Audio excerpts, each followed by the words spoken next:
నా వైపు చూచి రక్షణ పొందండి. భూదిగంత నివాసులారా, ఏదో యూదులకి ఏదో ఇశ్రాయేలీయులకి కాదు. చాలామంది తెలియక ప్రపంచంలో ఉన్న ప్రతి ఒక్కరూ కూడా ఆయన వైపు చూడాలి.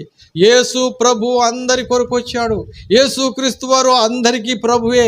ఈ సత్యము ఎరగక, ఈ సత్యము తెలియక చాలామంది జీవితాల్లో నష్టపోతున్నారు. ప్రేమటి సహోదరుడా, సహోదరి, మన జీవితాలను మనము మరి బ్రతికింప చేసుకోవాలి.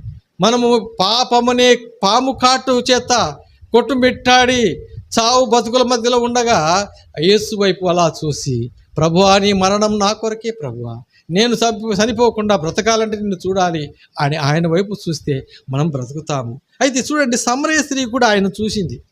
సమరయ స్త్రీ విషయంలో యోహాను సువార్త 4వ అధ్యాయంలో చూస్తే 4వ అధ్యాయంలో యేసు ప్రభు వారు మధ్యాహ్నం పూట కరెక్ట్గా సమరయ మార్గం కూడా వెళ్తూ సుకరం అనే ఊరి దగ్గర ఆయన